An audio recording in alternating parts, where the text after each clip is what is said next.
300 plus तो यहाँ हो ही जाता है। हो सकता है आप पहले बैटिंग करें 350 रन्स बन जाएं। 350 itself a pressure। India is going to win this world cup. नहीं, ऐसा नहीं होने देंगे इतने आराम से हम। फाइनल में तो वो जाएंगे जाएंगे। से अंडर 300 ये 280 अगर रोक लेते हैं आई एम हैप्पी, बिल्कुल सही। क्योंकि 280 रन्स यहाँ डिफेंड नहीं होंगे। आकिब सर आपसे जानना चाहेंगे, Pakistan won the toss and they decided to field first, आप उनके इस डिसीजन को किस तरह से देखते हैं? क्योंकि यहाँ खाने की बातें हो रही हैं, कह रहे हैं कि अगर आप कहती हैं कि आज पाकिस्तान जीत जाएगा तो खाना आप खिला रही हैं। तो मैं तो ये चाहती हूँ डेफिनेटली मैं खिला दूंगी, नो बिग डील, लेकिन क्या कोई चांस है? और ये जो डिसीजन उन्होंने लिया है टॉस जीत कर फील्ड करने का, बॉलिंग करने का, कैसे देखते हैं उसको? देखिए दोनों कप्तान जो है ना कॉन्फिडेंट नहीं है उतने, दोनों एक दूसरे डरे हुए हैं। दूसरे ऐसी दोनों टीमें एक दूसरे से डरे हुए हैं और कॉन्फिडेंस नहीं है। हाँ। उसकी वजह यह है कि देखिए अगर आप इस जैसी फ्लैट पिच के ऊपर खेल रहे हैं और ये ऐसी पिच है कि वो उस तरह की नहीं है कि यहाँ की मिट्टी जो है ना क्ले कंटेंट अच्छा होता है, ये इंटैक्ट रहती है। ऐसे नहीं होगा कि वो भुरना शुरू हो जाए या बॉल रुकना शुरू हो जाए, स्किड करता रहता है सुबह से लेके शाम तक, एक ही काम होता है, बॉलर्स को मार पड़ती है। तो अच्छा ये है होता कि अगर आप पहले बैटिंग करते और एक अच्छा टोटल लगाते, 300 प्लस तो यहाँ हो ही जाता है। हो सकता है आप पहले बैटिंग करें 350 रन्स बन जाएं। 350 itself a pressure। बहुत मुश्किल। जब आप पहले बैटिंग कर रहे हैं तो आपके ऊपर कोई प्रेशर तो नहीं है कि एवरेज बढ़ रही है या बिल्कुल प्रेशर आ रहा है। तो सेकंड जब आप बैटिंग करते हैं तो आपको स्कोर बोर्ड का एक बहुत बड़ा प्रेशर होता है, टोटल का बहुत बड़ा प्रेशर होता है जी। तो आपने खुद ही अपने ऊपर वो डाला।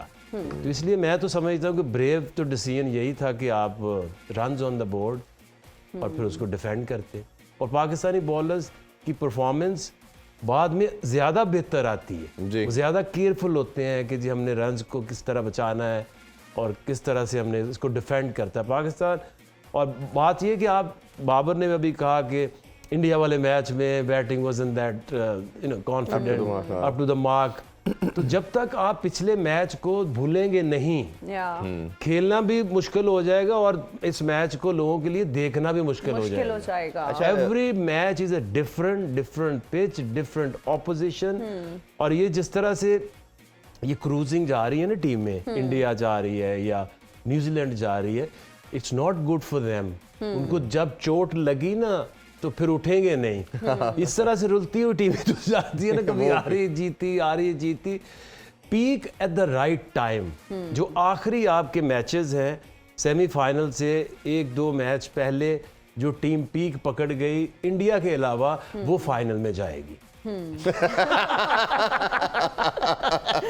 ये आप एडवांस में ब्रेकिंग न्यूज़ दे रहे हैं हमें। जी। खैर सर ने तो पहले ही पेशन गोई कर दी है कि भाई India is going to win this world cup. नहीं, ऐसा नहीं होने देंगे इतने आराम से हम। फाइनल में तो वो जाएंगे and I think they are going to win. खैर इस पर भी कभी पाकिस्तानियों की ना 2 खुशियां हैं, एक तो खुद जीतना और दूसरा इंडिया का हारना। इंडिया का हारना वो भी सिमिलरली वो भी ऐसे ही ट्रीट करते हैं।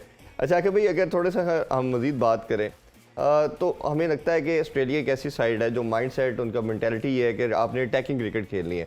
और अब ओबियसली जिस तरह की डिफीट उन्होंने 2 खाई, उसके बाद वो भी एक विक्ट्री के साथ आए हैं और थोड़ा बेहतर था। तो आपको क्या लगता है कि अब क्या हमारी अप्रोच होनी चाहिए? हम उन पर काउंटर अटैक करें, उन पर एग्रेसिव आएँ, या कन्वेंशनल क्रिकेट खेल के उनको बेसिक फंडामेंटल पे फंसा के आउट करें? देखिए आपकी जो ए गेम है आप वही खेलते हैं। अभी ये टीम देखते हैं कि क्या कोई चीज़ आई है या नहीं आई है, क्योंकि देखिए you can't go against your nature. आप ऐसी स्टेज के ऊपर आके आप अपनी गेम बदलेंगे तो नहीं। रिजवान अपनी गेम तो नहीं बदल सकते, या बाबर जिस तरह खेलता है वो तो नहीं गेल तो नहीं बनेगा आज के आज ही। तो लेकिन आपकी जो गेम है, क्योंकि ये ग्राउंड छोटी है, इसके ऊपर टेक्निकल शॉट से भी आप 6 एंड ओवर से ज़्यादा स्ट्राइक रेट रख सकते हैं। तो इसलिए आपने पहली तो ये है, पाकिस्तान ने ये सोचना है कि किसी तरीके से अंडर 300 ये 280 अगर रोक लेते हैं आई एम हैप्पी, बिल्कुल सही। क्योंकि 280 रन्स यहाँ डिफेंड नहीं होंगे। ये ऐसे ही होंगे, एक कोलैप्स हो, आप आउट हो के मैच हारेंगे 280 रन्स पे, आप ये नहीं होगा कि आप एवरेज से हार जाए जी। तो विकेटें लेनी पड़ेंगी। और अगर पाकिस्तान ने पहले बॉलिंग की है तो अटैक करना पड़ेगा, विकेटें लेनी पड़ेंगी, शाहीन को ऊपर से स्ट्राइक करनी पड़ेगी, बीच में हारिस को विकेटें लेनी पड़ेंगी। ये दो ऐसे बॉलर हैं जो नज़र आते हैं पास में भी कि ऊपर से शाहीन स्ट्राइक करता है, बीच में हारिस आता है, लेकिन हसन अली को सपोर्टिंग रोल देना बहुत ज़रूरी, क्योंकि जो हमेशा हम बात करते हैं कि अगर फर्गूसन आता है या वुड आता है जी। तो उनको प्लेटफॉर्म मिलना बड़ा ज़रूरी है। अगर शुरू से आपको मार पड़ रही है और आप हारिस को लेके आते हैं अटैक करो, वो फिर कंफ्यूज हो जाता है कि मैंने डिफेंड करना कि मैंने अटैक करना। बिल्कुल ऐसे ही। तो ऑब्वियसली ये एक बड़ी एंड आई होप कि वो असामा मीर को ये खिलाएं आज, क्योंकि जो बॉलर है वो पार्टनरशिप में ही परफॉर्मेंस दे सकते हैं। ये ऐसे नहीं हो सकता कि इधर से हारिस है वो अटैक कर रहा है, दूसरी तरफ से स्पिनर वो मार खा रहा है, तो वो 1-2 ओवर के बाद फिर वो अपने अटैक से डिफेंस की तरफ चले जाएगा। और हारिस की वो बॉलिंग की स्ट्रेंथ ही नहीं है कि आप उसको नहीं कह सकते कि एट द सेम टाइम तुम विकेटें भी लो और रन्स भी ना दो। ऐसे। अच्छा, अगर पावर प्ले की हम बात करें तो ओपनर्स के ऑब्वियसली बड़ा इम्पैक्ट आता है, और इन्होंने भी मिचेल मार्श मिडिल ऑर्डर में खेलते थे, उनको ऊपर लेके आए हैं और एक बड़ा डेविस्टेटिंग किस्म के बैट्समैन है।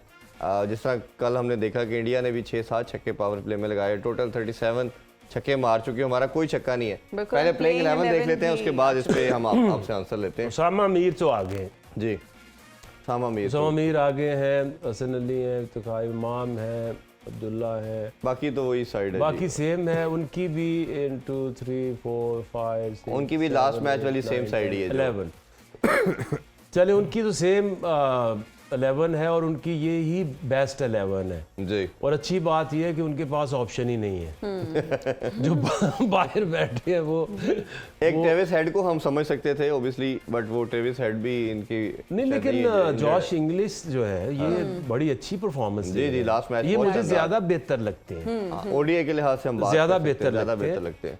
अच्छा, इनकी टीम में ना, ऑस्ट्रेलियन की टीम में कमी कोई नहीं है। 7 नंबर पे स्टॉयनिस बैटिंग करता है। एग्जैक्टली ये असल में हो ये रहा है कि इनकी जो क्लैप्सेस हो रहे हैं ना, ये थोड़े से अगर स्टेबल बैटिंग कर गए तो जो मिचेल मार्श जो है जी, ऐसी पिच के ऊपर can be very very dangerous.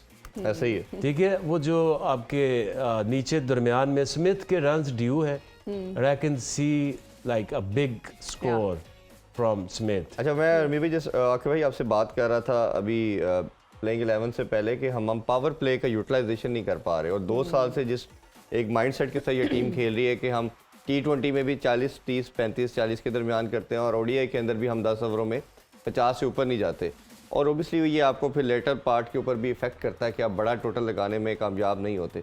तो इस माइंडसेट को कैसे देखते हैं कि कोई छक्का ना लगाना, 4 के स्ट्राइक रेट के साथ on the most of time खेलना? अब आप देखिए कि आपका पावर हाउस क्या है। ओपनर्स है, इमाम को तो उन्होंने रखना ही इधर है, बाउंसर पे रखना है, शॉर्ट पिच बॉलिंग के ऊपर रखना है।